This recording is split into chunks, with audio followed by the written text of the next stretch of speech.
यार सिंधी ॿियूं ॻाल्हियूं सभु छुटियूं, तूं बसि इहो ॿुधाए त असां वरी क़ौम तरक़ी कंदी या न, जेकॾहिं कंदी त कीअं कंदी, ऐं जेकॾहिं न कंदी त इन जो सबबु कहिड़ो आहे।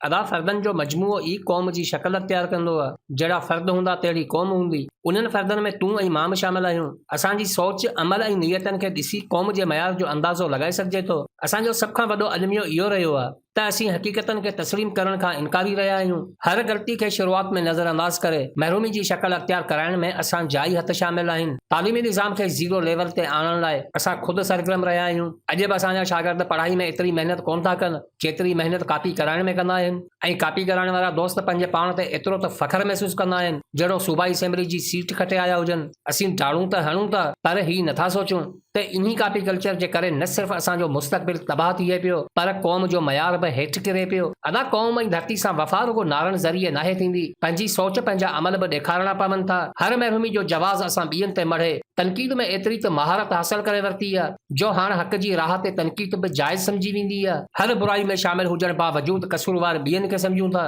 इहो ई सबबु आहे त अॼु असीं मनशियात खे ख़ुशी सां वापराए ॾोहो धारियुनि खे ॾियूं था। असांजी क़ौम जो अधु हिसो मनशियात जो आदी थी चुको आहे। भंग, चर्स, गुटको, पान, अफ़ीम, ठरो, हीरोइन, उहो कहिड़ो नशो आहे जंहिंखां असीं महफ़ूज़ आहियूं। थोरो सोचो त छो असीं ईअं थी विया आहियूं। केसिताईं ॿियनि खे ॾोहो ॾींदा रहंदासीं। जेकॾहिं इहो सिस्टम ईअं ई हलंदो रहियो त उहो ॾींहुं परे नाहे जॾहिं असीं मुकमल तबाह थी मथे ते हथ रखी पार कढी रहंदासीं। असां मां अक्सर दोस्त ही सोचनि था त हुकूमत मनशियात खे बंदि कराए सघे थी। उन्हनि दोस्तनि खे ॿुधाईंदो वञा त सवाल ई पैदा नथो थिए त हुकूमत इन खे बंदि कराए सघे। असांजी हुकूमत लोडनि में हले थी। अमेरिका जहिड़ो सुपर पावर मुल्क बि पूरी ताक़त लॻाए अफ़गानिस्तान मां स्मगलिंग थींदड़ मनशियात खे रोके न सघियो। हज़ार कोशिशनि बावजूद उहा मनशियात अमेरिका जे कॉलेजनि, यूनिवर्सिटियुनि जे शागिर्दनि में वापराईंदी वेंदी हुई। जॾहिं सभु कोशिशूं नाकाम वयूं तॾहिं उन्हनि खे सम्झ में आयो त जेसिताईं वठण वारो मौजूदु आहे, विकिणण वारे खे ख़तमु नथो करे सघिजे। लिहाज़ा उन्हनि पंहिंजी पूरी तवज्जो क़ौम खे आगाह करण में लॻाए छॾी, जंहिंजे नतीजे में अमेरिका में स्मगलिंग थींदड़ मनशियात 70% घटि थी वई। असांजो मिसाल तव्हांजे साम्हूं आहे। छा हुकूमती कोशिशनि जे करे ठट्टा सिजावल में गुटको बंदि थी वियो?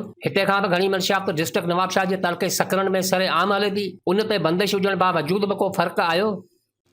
पर यार नवाबशाह त सिंध जो हिकु अहम ज़िलो आहे, पोइ हुकूमत उते छो क़दम नथी खणे? अदा बसि नाकाम हरबा इस्तेमाल करे असांखे ही ॾेखारियो वञे थो त हुकूमत वॾो कमु करे पई। ही ॻाल्हि ज़हन में रखो त रियासत में उहो ई अमल कामयाब थींदो आहे जंहिंमें हुकूमत ऐं आवाम ॿई शामिल हुजनि। सोचण जी ज़रूरत आहे। नशे जी आदी क़ौम कॾहिं बि तरक़ी नथी करे सघे। सिंध हुकूमत खे जेकॾहिं सच में सिंधी क़ौम जो क़दुरु आहे त मनशियात जी रोक लाइ कुझु क़दम खणणा पवंदा। ॾिठो वञे त असां वटि सिर्फ़ भंग जी पोख ऐं देसी ठरो ठाहियो वञे थो, बाक़ी मनशियात सभु ॿाहिरां अचे थी। बजाए हर शहर में पुलिस खे तकलीफ़ ॾियण खां बहितर आहे सिंध जे बॉर्डर ते नज़र रखो। आसान तरीक़ो इहो ई आहे त एंट्री ते बंदिश करे छॾियो, ज़ख़ीरो पाण ई ख़तम थी वेंदो। बाक़ी वञी रहंदो ठरो ऐं भंग। उन खे ख़तम करण लाइ असांखे पंहिंजो किरदारु अदा करणो पवंदो, छो त जेसिताईं पीअण न छॾींदासीं तेसिताईं ठाहिण बि न छॾींदासीं। ठाहिण वारे खे ख़तम करण खां पहिरीं पीअण वारे जो ख़ात्मो ज़रूरी आहे। ईअं थी नथो सघे त कंहिं शइ जी डिमांड हद खां वधीक हुजे ऐं मार्केट में उहा शइ ई न मिले। पर भाई इन जो हल त कढणो पवंदो न। ॿी सूरत में असां पंहिंजो वजूद ई बचाए कोन सघंदासीं। बिल्कुलु। तव्हांखे छा थो लॻे होटलनि ते वेही फिल्मूं ॾिसी ऐं पोइ अदाकारनि जा एक्शन हणी असां हक़ीक़ी ज़िंदगी में बदिलाव आणे सघूं था? मुर्शिदनि खे सजदो करे वॾेरनि जा पेर चूमी हिन जदीद दौर सां मुक़ाबिलो करे सघूं था? दुनिया साइंस ऐं टेक्नोलॉजी खे फ़रोग़ ॾेई तरक़ी जी मंज़िल तइ कई आहे ऐं असां कारो धागो ॿधी निजात हासिल करण जी कोशिशि कई आहे। अॼु भाउ भाउ जो वेरी घर घर सां नथो ठहे, ॻोठनि जा अलॻि तकरार, क़ौम जो नालो ई नथो मिले। पोइ बि वॾे फ़ख्र सां चऊं था त धरती असांजी माउ आहे। जेकॾहिं सच में धरती असांजी माउ आहे त असां जहिड़ी नालाइक औलाद ॿी किथे बि नाहे। सच कड़वो हूंदो आहे, हक़ीक़त बर्दाश्त नाहे थींदी। तव्हां नथा मञो न मञो, पर आउं तस्लीम कयां थो त आउं हिन धरती जो उहो पुटु आहियां जंहिंजे वजूद मां कॾहिं वफ़ा न मिली। मूं ॾुख ॾिना पंहिंजी धरती खे, मूं ज़ुल्म कया पंहिंजी धरती ते। जे धरती मुंहिंजी माउ आहे त क़ौम जो हर फ़र्द मुंहिंजो भाउ आहे। उन्हनि भाइरनि जो रक्त ॾिसी, बुख ॾिसी मुंहिंजो ज़मीर न जाॻियो त पोइ कहिड़े रिश्ते जी आउं ॻाल्हि कयां? आउं गैरत जे नाले ते हिकु दाग़ आहियां। मुंहिंजे भाइरनि खे खंभे गुम कयो वञे थो, मुंहिंजे भेनरुनि खे रोडनि ते ज़लील कयो वञे थो। मुंहिंजे क़ौम जो हर घर ख़ुशी लाइ तरसे थो। अहिड़ी हालत ॾिसी अखियुनि मां लुड़क न किरिया ऐं आउं चवां थो त धरती जो वफ़ादार पुटु आहियां। तव्हां गरम न थियो, आउं पंहिंजी ॻाल्हि कयां पियो। आउं जाहिल आहियां, गुलाम आहियां, धरती मथां हिकु बोझ आहियां जंहिं हमेशह सचाई जी सिर्फ़ दावा कई आहे। हिन धरती मां मूंखे कुदरती वसीला ॾिना, अहिड़ी ज़रखेज़ मिटी ॾिनी, अरबनि खरबनि जी मालियत ॾिनी। बदिले में मूं उहे वसीला नीलाम करे हर क़िस्म जी अयाशी कई। न पेट भरियो मुंहिंजे भाइरनि जो, न हक़ मिलियो हक़दारनि खे। इंसाफ़ लाइ दाहींदड़ क़ौम जूं दाहूं बसि मोटी मिलनि थियूं प्यारनि खे। कॾहिं इरशाद जे खून जो इंसाफ़ गुरू घुरूं था त कॾहिं आकब जी आज़ादी लाइ एहतजाज कयूं था। असांजो तारीख़ी फ़लसफ़ो इहो ई बयानु करे थो त ज़ुल्म थींदो रहंदो ऐं मज़हमत थींदी रहंदी। हू ॾंडो ॾींदा रहंदा, असीं घोड़ा घोड़ा कंदा रहंदासीं। बसि हिकिड़ो सवाल आऊं उन्हनि दोस्तनि खां पुछां थो जेकी फ़ख्र सां चवनि था त मर वैसूं पर सिंध न ॾेसूं। तव्हां चओ था त असां धरती जो हिकिड़ो इंच बि कोन ॾींदासीं। मूंखे ॿुधायो त ॾियण लाइ बाक़ी रहियो छा आहे? हर कोयल, कोहिस्तान, बहरिया टाउन जी ज़मीन, कुदरती ॿेट, जबल, पेट्रोल, गैस, इन्हनि खां अलावा अञा ॿी का शइ रहिजी वई हुजे त मूंखे ॿुधायो। फैक्ट्रियुनि में मुलाज़मतूं धारियुनि जूं, सरकारी नौकरियूं धारियुनि जूं, शहरनि जा कारोबार ॿियनि जे हथनि में, पोइ बि असीं तस्लीम नथा कयूं त पोइ शाबस असांखे हुजे। बस यार केरु सम्झाए, सच चऊं था त दोस्त कावड़ जो पवनि।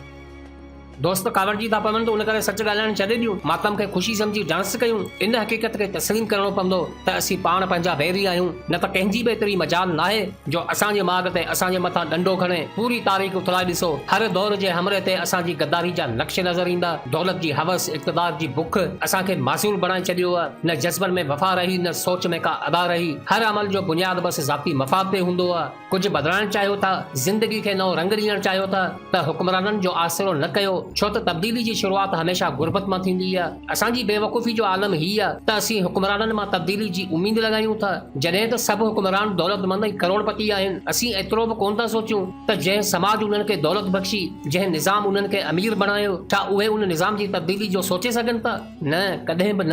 अदा सोन जे चमचनि में बिरयानी खाइण वारनि खे कहिड़ी ख़बर त रुखे बोरे सां पेट कीअं भरबो आहे? टेराडो में घुमी 5 स्टार में डिनर करण वारनि खे कहिड़ी ख़बर त 12 कलाकनि जी मज़दूरी जो अजर जॾहिं बचनि जो पेट न भरे सघे त अहिड़ी हालत में पंहिंजी बेवसी ते रोअण छा हूंदो आहे? असां सां जेको थियो सो थियो, याद माज़ी दिल न कर, जेकी थियो सो खूब थियो। पर हाणे त होश खां कम वठो, पंहिंजे नए नस्ल खे नई वाट ॾेखारियो, तालीम खे आम कयो, इल्म जी रोशनी सां जहालत जो ख़ात्मो कयो, ज़िंदगी जे हर शोबे में पंहिंजो मयार ठाहियो। न कबीलनि मां तरक़ी थींदी, न जहिड़नि मां इल्म मिलंदो। कुझु करण जी आरज़ू आहे त क़ौम खे ज़िंदा कयो। इहा ई क़ौम तव्हांजी धरती जो वजूद बचाईंदी, जेका पंहिंजे पेरनि ते बीह दुनिया खे ही ॿुधाईंदी त 1000 सदमा ॾिठा हुआसीं तॾहिं बि दिलि न झुकण क़बूलियो। असांजा जज़्बा तव्हां खां आला, असांजी मंज़िल असांजी थींदी। हिम्मत करे ऐलान कयो, ज़ालिमनि सां ही बयानु कयो त गुलामी नाहे नसीब असांजो, तव्हांजो ॾिनल ही तोहफ़ो आहे जेको जल्दी मोटाए ॾींदासीं।